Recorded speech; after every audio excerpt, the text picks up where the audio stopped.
ఈరోజు పరిశుద్ధాత్మ దేవుడు మనకి ప్రేరేపించిన వాక్య ధ్యానాంశం బాలుడు కాదమ్మా భగవంతుడు. అంటే ఇంకొన్ని రోజుల్లో మనము ప్రపంచవ్యాప్తంగా ఒక గొప్ప పండుగను కొనియాడబోతూ ఉన్నాము. అదేంటి అని అంటే కళ్ళు మూసుకొని ఇట్టే చెప్తారు చిన్నపిల్లలు కూడా. అదేంటి అంటే క్రిస్టమస్, క్రైస్ట్ మాస్, క్రీస్తు పుట్టిన పండుగ. సువార్త మొదలు పెట్టగానే మత్తయి సువార్తలో మొట్టమొదటి అధ్యాయం 23వ వచనంలోనే మనం చూస్తున్నాము, ఇమ్మానుయేలు అనగా దేవుడు మనతో ఉన్నాడు. పుట్టబోతున్న పసి కందు గురించి ఆ దేవాతి దేవుడు గాబ్రియేలు దూతను పంపించి మరి మాట్లాడుతూ ఉన్నాడు కదా. అదేవిధంగా ఈ సందర్భంలో జోజప్ప గారితో కూడా కలలో కనిపించి దేవదూత మాట్లాడుతుంది, ఇదిగో యేసు అని మీరు పేరు పెట్టాలి అని. అదేవిధంగా మరి ఈ ప్రవచనము ఎక్కడుంది? పాత నిబంధనలో. ఇక్కడ నెరవేర్పు అయింది కదా కొత్త నిబంధనలో అంటే ఎస్. యెషయా గ్రంథము 7వ అధ్యాయము 14వ వచనం మనం చూసుకుంటే, యెషయా గ్రంథము 7వ అధ్యాయం 14వ వచనం చూడండి. సరే వినుడు, ప్రభువే మీకొక గుర్తును చూపించును. ప్రపంచం అంతటికీ దేవాదేవుడు చెప్తున్న మాట ఏంటంటే, సరే మీరు ఇప్పుడు వినండి. అదేంటంటే ప్రభువే దేవుడే మీకొక గుర్తును చూపించును. యువతి గర్భవతి అయి ఉన్నది, ఆమె కుమారుని కని అతనికి ఇమ్మానుయేలు అని పేరు పెట్టును. చూడండి, తల్లి పేరు పెడుతుంది, ఒక కన్య పేరు పెడుతుంది అని ఉంది ఇక్కడ. అంటే అమ్మ మరియతల్ని కూడా పక్కకు పెట్టలేదండి దేవుడు. యావే ప్రభుకి ముద్దు బిడ్డ అమ్మ మరియ తల్లి. అందుకే కన్నతలైన కథోలిక శ్రీ సభలో ఆ దేవాతి దేవుడి గురించి మాట్లాడుకున్నప్పుడల్లా మనం ఆ దేవుడి తల్లి అనబడుతున్న అమ్మ మరియ తల్లి గురించి మాట్లాడుకుంటున్నాం. అందుకే ఈరోజు మనం ధ్యానించుకుంటున్న అంశం ఏంటంటే, దేవుణ్ణి పట్టుకున్నవారు ఇమ్మానుయేలు దేవుడు మనతో ఉన్నాడు, దేవుడు మనతో ఉన్నాడు, అయితే మనము దేవుడితో ఉన్నామా అని ఈ యొక్క అంశాన్ని ఇంకా లోతుగా మనం ధ్యానించుకుందాం. దాని తర్వాత మత్తయి సువార్త 2వ అధ్యాయం 2వ వచనం చూడండి. అక్కడ జ్ఞానులు పుట్టిన శిశువుని సందర్శించుకోవడానికి వెళ్తూ ఉన్నారు. ఆ సమయంలో యూదుల రాజుగా జన్మించిన శిశువు ఎక్కడా? పుట్టింది శిశువే, కానీ యూదుల రాజుగా జన్మించిన శిశువు ఎక్కడా? ఆయన నక్షత్రము తూర్పు దిక్కున చూచి మేము ఆరాధింపవచ్చుతిమి. చూడండి, పుట్టిన పసి కందుని పసి బాలుని వాళ్ళు ఏమంటున్నారంటే జ్ఞానులు అని పరిశుద్ధమైన గ్రంథం చెప్తుందండి. జ్ఞానులు ఎవరిని ఆరాధింపవచ్చుతిరంట? పసి బాలుడైన మన పరిశుద్ధమైన బాలయేసుని ఆరాధింపవారు వస్తున్నారు. ఇది కేవలం నోటి మాట కాదండి. మత్తయి సువార్త 2వ అధ్యాయం 11వ వచనం చూడండి. అంతటా వారు ఆ గృహమున ప్రవేశించి తల్లి మరియమ్మతోనున్న బిడ్డను చూచి సాష్టాంగపడి ఆరాధించిరి. ఆ దేవాతి దేవుడు చనిపోయిన తర్వాత పునరుత్థానుడైన తర్వాత దేవుడు అని ఆరాధించడం కాదండి, పుట్టినప్పుడే ఆరాధిస్తున్నారు ఇక్కడ జ్ఞానులు. మనము కూడా పరిశుద్ధమైన బాలయేసు మన యొక్క జీవితాల్లో పుట్టి ఉన్నాడా, మన యొక్క హృదయంలో పుట్టుతున్నాడా, అయితే మనం ఆరాధించాలి అని ఆ దేవాది దేవుడు ఈ యొక్క క్రీస్తు పండుగని, క్రీస్తు మహోత్సవాన్ని ప్రపంచవ్యాప్తంగా మనం కొనియాడేలాగున మన కన్నతల్లి అయిన కథోలిక శ్రీ సభలో మన 4 ఫాదర్స్ అంటే మన పెద్దలు, చర్చి పెద్దలు మనకి నియమించి ఉన్నారు ఈ యొక్క డేట్ని. కాబట్టి మనమందరము ఈ పండుగ కొనియాడుతున్న మనమందరం కూడా ధన్యులమే. ఎందుకంటే మనకు నిరీక్షణ ఉంది. పుట్టిన బాలుడు పసి బాలుడు కాదమ్మా, పరమోన్నతుడు, పరిశుద్ధుడు, పరలోక భూలోక నాథుడు, మనందరినీ రక్షించుటకే వచ్చిన యేసు ప్రభువారు. అదేవిధంగా ఈ బాలుడు కేవలం బాలుడే కాదు, భగవంతుడై ఉన్నాడు. అందుకే మనం చూసినాము యెషయా గ్రంథము 9వ అధ్యాయము 6 నుండి 7 వచనాలు ఒకసారి చూడండి. మనకొక శిశువు జన్మించెను. ఏ శిశువు? బాలయేసు గురించి ఆల్రెడీ పాత నిబంధనలో ఉంది. మనకొక శిశువు జన్మించెను, మనమొక కుమారుని బడసితిమి, అతడు రాజ్య భారము వహించును. ఆశ్చర్యకరుడైన సలహాదారుడు, బలాఢ్యుడైన దేవుడు, శాశ్వతుడైన జనకుడు, శాంతికరుడైన రాజు అని అతడికి పేరిడుదురు. చూడండి, యేసు ప్రభువారిని మనం ఏమంటాం? శాంతికి మూలం, శాంతి సమాధానానికి కర్త, నీతిగల రాజు, శాంతిగల రాజు. అందుకే మత్తయి సువార్తలో జ్ఞానులు దర్శిస్తున్నప్పుడు ఏమన్నారు? యూదుల రాజుగా జన్మించిన శిశువు ఎక్కడ? ఇక్కడ చూడండి, దేవుడు ముందుగానే చెప్తూ ఉన్నాడు, ఆశ్చర్యకరుడైన సలహాదారుడు, బలాఢ్యుడైన దేవుడు, శాశ్వతుడైన జనకుడు అంటే తండ్రి యెహోవా కుమారుడు, శాంతికరుడైన రాజు. మన యేసుప్రభుల వారి గురించి ఈ ప్రవచనాలన్నీ కూడా పాత నిబంధన మొత్తం అండి, ధర్మశాస్త్ర గ్రంథము, ప్రవక్తల గ్రంథాలు మొత్తము కూడా యేసుప్రభుల వారు రానున్నాడు అనే ప్రబోధించాయి. ఈ ప్రవచన నెరవేర్పులన్నీ అమ్మ మరియ తల్లి గర్భము ద్వారా నెరవేరుతున్నాయి అనే విషయాన్ని కూడా మనం గుర్తుపెట్టుకోవాలి. అదేవిధంగా జ్ఞానాన్ని చూసి మనం నేర్చుకోవాల్సిన విషయం ఏంటంటే, మత్తయి సువార్త 2:11 మనం చూసినాము, ఆ గృహమున ప్రవేశించి వారు మరియ తల్లితో ఉన్న బిడ్డను చూసి సాష్టాంగపడి ఆరాధించిరి.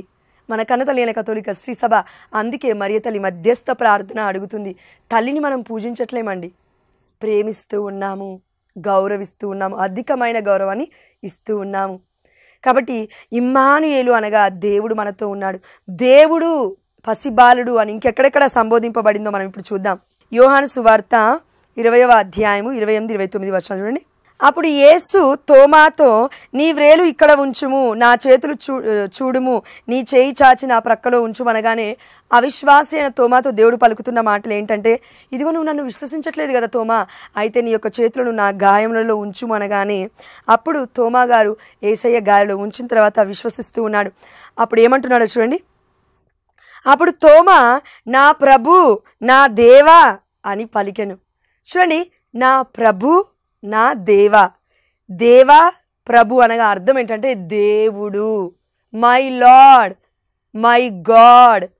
మై లార్డ్ అన్నా దేవుడే, మై గాడ్ అన్నా దేవుడే. ఇంగ్లీష్లో బైబిల్లో ఉంటుంది, ఇక్కడ తెలుగులో నా ప్రభు, నా దేవా. అయితే దీని గురించి ఎందుకండి అంటే చూడండి 29వ వచనం, నీవు విశ్వసించినది నన్ను చూచుట వలన కదా, చూడకయే నన్ను విశ్వసించువారు ధన్యులు. ఇప్పుడు అమ్మ మరియ తల్లి అదేవిధంగా జోజప్ప గారు ఒక గృహంలో ఉండడం, లేదంటే ఆనాడు జ్ఞానులు వెళ్ళినట్లుగా పరిశుద్ధమైన బాలయేసు పుట్టగానే ఇప్పుడు మనం వెళ్ళట్లేమండి. అంటే మన కళ్ళ ముందు లేరు. ఇప్పుడు 2000 సంవత్సరాల ముందు ఇది జరిగింది. అయితే తోమా వలె అనేక మంది అవిశ్వాసంలో ఉంటాము. అందుకే దేవుడు అంటున్నాడు, చూసి ఎవరైనా విశ్వసిస్తారు, కానీ చూడక విశ్వసించు వారే ధన్యులు, చూడక విశ్వసించు వారే దేవుడి పుత్రికలు పుత్రులు అని పరిశుద్ధమైన గ్రంథము చెప్తుంది. అందుకే ఈరోజు 2000 సంవత్సరాలు అయినప్పటికీ మన కన్నతల్లి అయిన కథోలిక శ్రీ సభ సాంప్రదాయం మనకేం చెప్తుందంటే, నిజముగా పసికందుడైన పసిబాలుడైన దేవుడైన మన పరిశుద్ధమైన యేసుప్రభుల వారు భగవంతుడు అని కన్నతల్లి అయిన కథోలిక శ్రీ సభ పుట్టక ముందు నుండే పాత నిబంధన నుంచే ప్రకటిస్తూ ఉంది. అందుకే మనం చూసినాం, ఆది కాండములో మమ్ము పోలి ఇప్పుడు మానవుని చేస్తామన్నారు, కానీ నన్ను పోలి అనేదంటే యేసుప్రభుల వారు ఉన్నారు. తండ్రి కుమార పరిశుద్ధాత్మ దేవుడి యొక్క రూపంలో మనల్ని దేవుడు చేసుకుంటున్నాడు. అయితే ఇప్పుడు యేసుప్రభుల వారు దేవుడి యొక్క మహిమలో ఉన్నారు. ఆ దేవుడికి ఇప్పుడు ఒక రూపాన్ని అమ్మ మరియ తల్లి గర్భము ద్వారా రక్తము మాంసపు ముద్దగా ఏర్పడి తన గర్భములో పరిశుద్ధాత్మ దేవుడు దిగిరావడం ద్వారా సర్వోన్నతుని శక్తి అమ్మ మరియ తల్లిపై ఆవహించడం ద్వారా పసి బాలుడికి జన్మనిస్తూ ఉంది అమ్మ మరియ తల్లి, ఆ దేవాతి దేవుడి కుమారుడికే. అందుకే శాశ్వతుడైన జనకుడు అనగా యెహోవా తండ్రి కుమారుడు యేసుప్రభుల వారు. అదేవిధంగా కుమార్తె అని ఎవరి గురించి అనేది చెప్పబడింది పరిశుద్ధమైన గ్రంథంలో అంటే అమ్మ మరియ తల్లి రాజకుమారి అని, అంటే రాజుకి కుమారి. అమ్మ మరియ తల్లి యెహోవా తండ్రికి కుమారి. అందుకే మనం అందరం గుర్తుపెట్టుకోవాల్సిన విషయాలు ఏంటంటే అంటే లూకా సువార్త 2వ అధ్యాయము 11వ వచనం దగ్గరికి ఒక్కసారి రండి. నేడు దావీదు నగరమున మీకు ఒక రక్షకుడు పుట్టెను. పుట్టిన పసికందు పేరు ఏంటండి? రక్షకుడు. రక్షించడానికి పుట్టాడు మనల్ని కూడా. పసికందు రక్షించగలుగుతాడా అండి?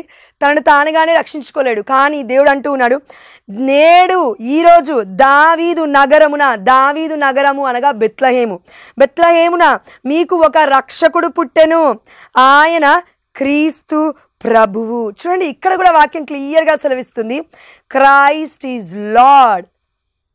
ప్రభువు అనగా దేవుడు. పుట్టిన పసికందుకి పేరేమని పెడుతున్నాడు దేవుడు అంటే యేసు రక్షకుడు. అవును, అదేవిధంగా పుట్టింది కేవలం సాధారణమైన వ్యక్తి కాదు, దేవుడై ఉన్నాడు. అందుకే ప్రభువు అని పరిశుద్ధమైన గ్రంథం ఇక్కడ చెప్తూ ఉంది. 12వ వచనం చూడండి. శిశువు పొత్తి గుడ్డలలో చుట్టబడి పశువుల తొట్టిలో పరుండబెట్టబడి ఉండుట మీరు చూచెదరు, ఇదే మీకు ఆనవాలు అనను. అక్కడికి గొల్లలకి దేవదూత దర్శనమిచ్చి చెప్తూ ఉంది కదా, అందుకు ఈ సందర్భం. 13వ వచనము. వెంటనే పసికందు పుట్టగానే వెంటనే ఆ దేవదూతతో పరలోక దూతల సమూహము ప్రత్యక్షమై సర్వేశ్వరుని ఇట్లు స్తుతించెను. దేవుని ఏమని స్తుతిస్తున్నారు చూద్దాం రండి. 14వ వచనము. మహోన్నత స్థలములలో సర్వేశ్వరునికి మహిమ, భూలోకమున ఆయన అనుగ్రహమునకు పాత్రులకు వారికి శాంతి కలుగునుగాక. శాంతినిచ్చేది ఎవరండి మనకి? ఇప్పటివరకు నేర్చుకున్నాం కదా, శాంతికర్త, సమాధానకర్త మన యేసుప్రభుల వారు. మహోన్నత స్థలములలో సర్వేశ్వరునికి మహిమ, భూలోకమున ఆయన అనుగ్రహమునకు పాత్రులకు వారికి శాంతి కలుగునుగాక. ఈ పాట ఎక్కడో విన్నట్టుంది కదా. మన కన్నతల్లి అయిన కథోలిక శ్రీ సభలో మహిమ గీతంలో మనం పాడతామండి ఈ పాటను.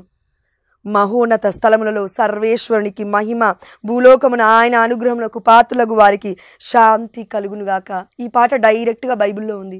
కాబట్టి ఆ దేవాదేవుడు మనందరికీ ఏమని చెప్తున్నా అంటే, నేను దేవుడనై ఉన్నాను. యేసుప్రభుల వారు అని చెప్తున్నారు మనకి. నేను దేవుడనై ఉన్నాను, ఐ ఆమ్ ద లార్డ్.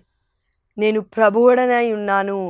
నేను కేవలం పుట్టింది పసి కందువలే, ఏదో మీరు నన్ను ఆరాధించగానే నాకు ఏదో ఆరాధన వస్తుందని కాదండి దేవుడు మనకి చెప్పేది.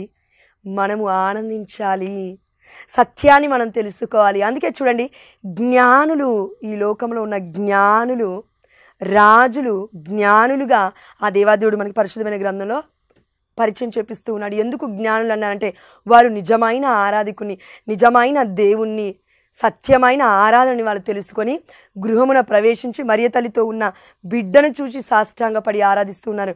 మనము కూడా ఈరోజు నిజంగా ఆనందించాలి అంటే కనతలైన కథోలిక శ్రీ సభలో ఉండి మరియ తల్లి మధ్యస్థ ప్రార్థన అడుగుతూ ఆ దేవాతి దేవుణ్ణి పసిబాలుడు అని కాకుండా పరిశుద్ధుడు, పరమోన్నతుడు, మన ప్రభువు అని ఎవరమైతే విశ్వసించి మనము ఆరాధిస్తామో, ఈ క్రీస్తు, ఈ యేసు మన రక్షకుడు అని ప్రపంచవ్యాప్తంగా మనం ఇంకను చూడకపోయినప్పటికీ విశ్వసించి ప్రార్థిస్తామో, చూడకపోయినప్పటికీ నమ్మి ఆ దేవాతి దేవుని మహిమపరుస్తామో, ఆరాధిస్తామో, వారినే ఆ దేవాదేవుడు అంటున్నాడు నా బిడ్డలు అని. అందుకే మన లూకా సువార్త 2:14 ఇప్పుడే మనం చూసాము. ఎలా ఆరాధిస్తున్నారు దేవదూతలు. దేవదూతలే ఆరాధిస్తున్నారండి దేవుణ్ణి. మరి మనం ఎందుకండి పుట్టిన పసి కందుని, పసి బాలుని, మన పరిశుద్ధుని అక్కడ క్రిబ్కి, ఆ యొక్క 4 గోడలకి మొత్తం సమర్పిస్తూ ఉన్నాము. హృదయంలోకి రావాలి. అందుకే మనం క్రీస్తు పండుగని, ఈ యొక్క క్రిస్టమస్ని మనం ఎలా కొనియాడుతూ ఉన్నాము? ఏ గుడిలోనో పుడితేనో కాదు జయంతి, యేసు నా గుండెలో పుడితేనే క్రీస్తు జయంతి. చూడండి, ఎక్కడో పుడితే కాదు, నా గుండెలో దేవుడు పుట్టాలి. గుండెలో ఎలా అండి పుట్టేది? వాక్యము ధ్యానించడం ద్వారా, వాక్యము చదవడం ద్వారా సత్యము మనకి అర్థమై మనము స్వతంత్రులుగా జీవించడానికి ఆ దేవాదేవుడు మనకి సహాయపడతాడు. ఎందుకంటే వాక్కు దేవుడై ఉన్నాడు. యోహాను సువార్త 1:1 ఆదిలో వాక్కు ఉండెను, ఆ వాక్కు దేవుడి వద్ద ఉండెను, ఆ వాక్కు దేవుడాయెను. యోహాను సువార్త 1:14 ఆ వాక్కు మానవుడై మన మధ్య నివసించను. మన మధ్యలో నిజంగా దేవుడు నివసించాడు 2000 సంవత్సరాల ముందు. ఇప్పటికీ కూడా నివసిస్తున్నాడు. ఎలా? వాక్య రూపంలో. ఇప్పటికీ కూడా ఎక్కడో వాక్య రూపంలో, బయట కాదు, మనలో నివసిస్తున్నాడు. ఎలా? ఇదిగో స్లీవ మరణములో. యోహాను సువార్త 19:34 మనం చూసినాము. యేసు ప్రభువారి యొక్క హృదయాన్ని పొడవగానే రక్తము నీరు స్రవించను. మనం పుట్టాము, క్రీస్తు సంఘం పుట్టింది. సంఘం అనగా మనమే, ప్రజలమందరము, మనమందరము ఆ దేవాతి దేవుని మరి ఎలా స్వీకరిస్తున్నాం? దివ్యమైన శరీరముగా, దివ్యమైన రక్తముగా, క్రైస్ట్ మాస్, హోలీ మాస్, క్రీస్తు ఆరాధనలో మనం పాల్గొనడం ద్వారా, దివ్యమైన బలి పూజ విందులో మనం పాల్గొని ఆ దేవాతి దేవుణ్ణి చనిపోవడం మాత్రమే కాదండి, పుట్టడం మాత్రమే కాదండి, దివ్య సప్రసాదనాథుని మనలోకి మనం స్వీకరిస్తున్నాము. ఇది క్రీస్తు ఆరాధన, క్రిస్టమస్, క్రీస్తు పండుగ, పుట్టిన మహోత్సవం అంటే ఇదండి. క్రీస్తుని స్వీకరించకుండా మనం ఎన్ని తిన్నా, ఎన్ని తాగినా, ఎలా తందనాలాడినా ఆ జీవితం వ్యర్థము. నిజమైన యేసయ్యను మనం స్వీకరించకుండా, నిజమైన క్రీస్తుని యొక్క భోజనము మనం ఆరగించకుండా, క్రీస్తు పానము మనము తాగకుండా, మనం ఎన్ని తాగినా వ్యర్థమే, ఎన్ని తిన్నా వ్యర్థమే అండి. పండుగకి పరమార్థం ఉంది. అదేంటంటే మన హృదయములో ఆరాధన ఆ దేవాతి దేవుడికి మనం చేయగలగాలి. కాబట్టి ఈరోజు మనం చూస్తున్నాము, యేసు ప్రభువుని పుట్టిన పసికందుని, పసి బాలుడు కాదు భగవంతుడు, బాలుడు కాదమ్మా భగవంతుడు, ముల్లోకాలకి అధిపతి అని మనం చూస్తూ ఉన్నాము. ఎక్కడ అంటే ఫిలిప్పీలకు రాసిన లేఖ 2వ అధ్యాయము 6వ వచనం చూడండి. ఆయన ఎల్లప్పుడూ దైవ స్వభావమును కలిగి ఉన్నను. ఆయన అనగా యేసు ప్రభువారు ఎల్లప్పుడు అంటే ఎప్పటి నుంచి అండి? దేవుడి మహిమ దగ్గర నుంచి, అంటే మనం అందరం పుట్టక ముందు నుండి, మనమందరం చచ్చిపోయిన తర్వాత కూడా ఇప్పటికీ కూడా యేసు ప్రభువారు ఇంకా ఉన్నారు కాబట్టి, ఆ దేవుడై ఉన్నాడు కాబట్టి, ఆ దేవాతి దేవుని దేవుడు ఏమని చెప్తున్నాడు? పరిశుద్ధమైన గ్రంథం నుండి, పరిశుద్ధమైన వాక్యం, పరిశుద్ధాత్మ దేవుడి యొక్క ప్రేరణ చేత రాయబడింది ఈ వాక్యం. అవునా? ఎస్. ఏమని చెప్తున్నాడు? ఆయన ఎల్లప్పుడూ దైవ స్వభావము కలిగి ఉన్నను. పుట్టక ముందు దేవుడే, పుట్టిన తర్వాత దేవుడే, చనిపోయిన తర్వాత దేవుడే, నిన్ను నన్ను రక్షించుటకై ఈ లోకానికి కేవలం వచ్చాడు. అందుకే యేసుప్రభువు వారు మాట్లాడిన మాట ఒక గొప్ప అంశము. అదేంటంటే, పరలోక రాజ్యం నుండి దిగి వచ్చినది నేనే, ఈ జీవాహారమును మీరు భుజించండి. యోహాను సువార్త 6:35-48లో కూడా మనం చూసినాం. నేనే జీవాహారమును, పరలోకము నుండి వచ్చింది నేనే, అయితే నేనే పరలోకానికి వెళ్తూ ఉన్నాను. అంటే నేను ఒక్కనే వచ్చాను పరలోకం నుంచి, ఇంకా ఎవడూ కూడా రాలేదు. అంటే దేవుడు మాత్రమే రాగలడండి. ఎందుకంటే ఈ యొక్క ప్రపంచంలో ఎన్ని లోకాలు ఉన్నాయో అన్ని లోకాలకి, అంధకారపు లోకానికి కూడా దేవుడు అయి ఉన్నాడు మన యేసుప్రభువు వారు. అందుకే విశ్వాస ప్రమాణంలో మనం చెప్తూ ఉన్నాము, చనిపోయిన తర్వాత విశ్రాంతి దినమున పాతాళమునకు దిగి 3వ నాడు తిరిగి లేచను. చూడండి, పాతాళలోకం మీద కూడా యేసయ్యకి అధికారం ఉంది. అందుకే ఇక్కడ వాక్యం చూస్తూ ఉన్నాము, ఆయన ఎల్లప్పుడూ దైవ స్వభావమును కలిగి ఉన్నను. దైవ స్వభావం కలిగే ఉన్నాడు పుట్టక ముందు నుండి కూడా. దేవునితో తన సమానత్వమును గణింపలేదు. దేవునితో అనగా ఇక్కడ యావే ప్రభువు, అంటే తండ్రితో నేను సమానుణ్ణి, నేను తండ్రి కంటే గొప్పవాణ్ణి అని అనలేదండి. ఈ రోజున మానవులు మనం అంటుంటాం, కుమారుడు తండ్రి పోషించిన రీతిని బట్టి, తండ్రి పొలం పనులు చేసి చేసి చేసి పోషిస్తే, కుమారుడు ఒక సాఫ్ట్వేర్ ఇంజనీరింగ్ అయిన తర్వాత అంటాడు, డాడీ నేను సంపాదించే జీతము నువ్వు సంపాదించే సంవత్సరం జీతము నేను నెలలో సంపాదించి నీకు ఇస్తున్నాను అని. గర్వం అది, చిన్న చూపు అది. నీ తల్లి నీ తండ్రి కష్టపడి సంపాదించకపోతే, కష్టపడి నిన్ను నన్ను చదివించకపోతే ఇక్కడి వరకు వచ్చేవాళ్ళం కాదు. ఆ విషయం మర్చిపోతాం. కానీ దేవుడు అలా అంటాడు. యేసుప్రభువు వారు దేవుడితో తన సమానత్వాన్ని ఎట్టి పరిస్థితుల్లో కూడా గణింపలేదు, ఊహించట్లేడు యేసుప్రభువు వారు. అందుకే దేవుడు అంటున్నాడు చూడు, ఇది గ్రహింపవలసిన విషయము. ఏంటది? యేసుప్రభువు వారు దైవ స్వభావుడు, కానీ దేవుడైన యావే ప్రభుతో పోల్చుకోవట్లేదు, గణింపట్లేదు. అయితే ఇది గ్రహింపవలసిన విషయము. మనందరికీ, ప్రపంచానికి మొత్తం ఈ వాక్యం ఎవరైతే చదువుతున్నామో వారందరూ గ్రహింపవలసిన విషయం. అదేంటి అంటే వినడం కాదు, గ్రహించాలి, హృదయములో రాసుకోవాలి. అది గ్రహించడం అంటే. క్రీస్తు కేవలం రక్షకుడనే కాదు, ప్రభు అయి ఉన్నాడు, దేవుడై ఉన్నాడు, దైవ స్వభావము కలిగి ఉన్నాడు. పుట్టక ముందు, పుట్టిన తర్వాత, చనిపోయిన తర్వాత దేవుడై ఉన్నాడు. పరలోక భూలోక రాజ్యానికి అధిపతి అయి ఉన్నాడు. రాజుల రాజు, ప్రభువ ప్రభు.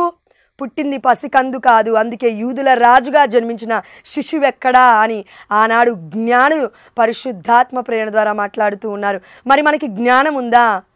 అయితే జ్ఞానం ఉంటే మనమేమనాలంటే పసిబాలుడు కాదు, పరిశుద్ధుడు, చిన్న బాలుడు అని కాదండి, రక్షకుడు పుట్టింది.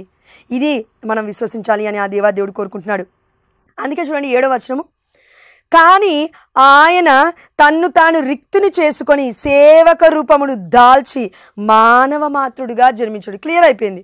చూడండి, క్లియర్గా చెప్తుంది వాక్యము. సేవక రూపముని, ఒక రూపముని దాల్చాడు. ఆ రూపం పేరేంటంటే మానవ మాతృడుగా జన్మించెను. అంటే దేవుడే మానవ మాతృడుగా ఈ లోకములో జన్మించాడు, తల్లి గర్భము ద్వారా, మన మరియ తల్లి మధ్యవర్తిత్వము ద్వారా. అందుకే మనమందరము కూడా మన మరియ తల్లిని మర్చిపోము. ఆ దేవుణ్ణి కన్న తల్లి అని ఎందుకు అంటామంటే, మొదటిగా పరిశుద్ధమైన బాలయేసు దేవుడు అని నమ్ము. మొదటిగా పరిశుద్ధమైన బాలుడు భగవంతుడని నమ్ము. దాని తర్వాత ఈ పరిశుద్ధమైన బాలయేసుని కనింది ఎవరమ్మా అంటే మరియ తల్లి. ఆమె ఎవరో కాదు, దేవుడి తల్లి, థెయోటోకస్ అని ప్రపంచానికి మనం ప్రకటించగలుగుతాము. క్రీస్తు ప్రభువారు యేసయ్య దేవుడనే మనం నమ్మకపోతే మరి ఆ దేవుని కన్న తల్లిని మరియ తల్లి, దేవుడి తల్లి అని ఎలా చెప్పగలుగుతాం? చెప్పలేం. కాబట్టి ఈ యొక్క మొదటి భాగంలో మనం నేర్చుకున్న అంశం ఏంటంటే బాలుడు కాదమ్మా భగవంతుడు. ఎక్కడెక్కడ ఉన్నాయి వాక్యాలు మనం ధ్యానించుకున్నాం. వీలైతే రెండో భాగంలో మనము మరి సంపూర్ణముగా మానవుడా సంపూర్ణముగా దేవుడా అనే అంశాన్ని కూడా మనం ధ్యానించుకుందాం. చిన్ని ప్రార్థన చేసుకొని ముగించుకుందాం. పరిశుద్ధ ప్రేమగలిగిన తండ్రి, బాలయేసు కేవలం చిన్నారి బాలుడు మాత్రమే కాదయ్యా, నీ ప్రణాళికలో మా అందరి కొరకున్న రక్షకుడు, దైవ స్వభావము కలిగిన దేవుడు. అయ్యా, మేము ఈ యొక్క జ్ఞానము కలిగి జీవించే కృపను దయచేయండి. అదేవిధంగా యేసు ప్రభువారు కేవలం మనుష్య రూపుడిగానే కాకుండా దేవుడై ఉన్నాడనే సత్యాన్ని మీరు మాకు ప్రకటించున్నారు. కేవలం చనిపోయినప్పుడు కాకుండా, రక్షణ మాత్రమే తీసుకొచ్చినప్పుడు కాకుండా, రక్తము చిందించినప్పుడు మాత్రమే కాకుండా దేవుడి ప్రణాళిక చొప్పున పుట్టాడు. కాబట్టి పుట్టక ముందు నుండి ఆ దేవాదేవుడు నీ యొక్క మహిమలో ఉన్నాడు. కాబట్టి నాయన, అందుని బట్టి నీకే సమస్త ఘనత మహిమ ప్రభావమును చెల్లిస్తూ మేమందరము కూడా నా తండ్రి క్రిస్టమస్ అనే యొక్క క్రైస్టమాస్ అనే ఒక దివ్యమైన బలి పూజలో దివ్యమైన ఆరాధికుణ్ణి యేసు ప్రభువారిని ఇంకను ఆరాధించే కృపను దయచేయమని, దేవదూతల వలె మహోన్నత స్థలములలో మహిమ అని మేము ఎల్లవేళలా మీకు స్తుతి గీతములు పాడే కృపను మా అందరికీ దయచేయమని మా నాథుడైన యేసుక్రీస్తు అతి పరిశుద్ధమైన నామములో మేము అడిగినవన్నీ పొందుకున్నామని విశ్వసిస్తూ మీకు మహిమ చెల్లునుగాక మా ప్రియ పరలోకపు తండ్రి. ఆమేన్. హల్లెలూయా. పితా పుత్ర పవిత్రాత్మ నామమున ఆమేన్.